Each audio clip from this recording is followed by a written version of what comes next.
Ne var ne yok ablacığım? İyiyiz Allah'a şükür. Sizlere duacıyız. İnsan şu köyde kötü olur mu ya? Tabii. Şurada gözünün önünde Beyşehir Gölü. Evet. Ada da varmış yanında. Ada da var. Arkada da dağlar, yayla. Yaylamız var. Sindel yaylası var. Kaşıkçı yaylası var. Karamıklı yaylası var. Ne yaparız biz o yaylalarda? Ana o yaylalarımız bizi yaşadan. Değil mi? O katıranların kokusu. Temiz. O ardışların kokusu.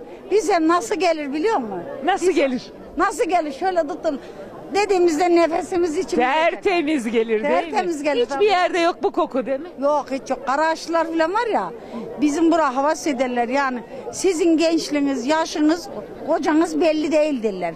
Yani Gedikli'de yaşantı bizim burada yoktur derler. Burada zaten yaşlanmaz insan. Yaşlanmaz. Nereye yaşlanacaksın? Sırtını dağa yaslamışsın. Gözünün önünde de masmavi göl. Benim var ya İstanbul'da bir kardeşim var. Sosyal hizmetlerde il müdürü. Geldi miydi buraya? Abla der şöyle ağzını sabah kalktığında nefesini al da bir çek hele der. Bu İstanbul'un ilacıdır. Anamasın otudur. Ha? Çok daha iyi bu. En azından yan etkisi yok Tabii, bunun. tabii. Zararsız. Bizim yediklerimiz hep doğal annem. Doğal. Her şey doğal, mis gibi. hep doğal, her Ne şey. ekip dikersiniz ablacığım? Bak kirazcılık var, elmacılık var, domates ekeriz. Hepsi biter burada. Hormonsuz, Yok, ilaçsız, ilaçsız. eski usul. Eski usul. En doğalından, en naturalinden. Oh mis gibi. Kışa da onlardan kurutup hazırlarsınız. Hazırlarız. Biz her şeyimizi kendimiz yaparız. Kendiniz, mis Biz gibi çayımızı, yersiniz. şekerimizi alırız. Dışarıdan alırız tamam. Yeter. Şölen de güzel gidiyor Allah'a şükür.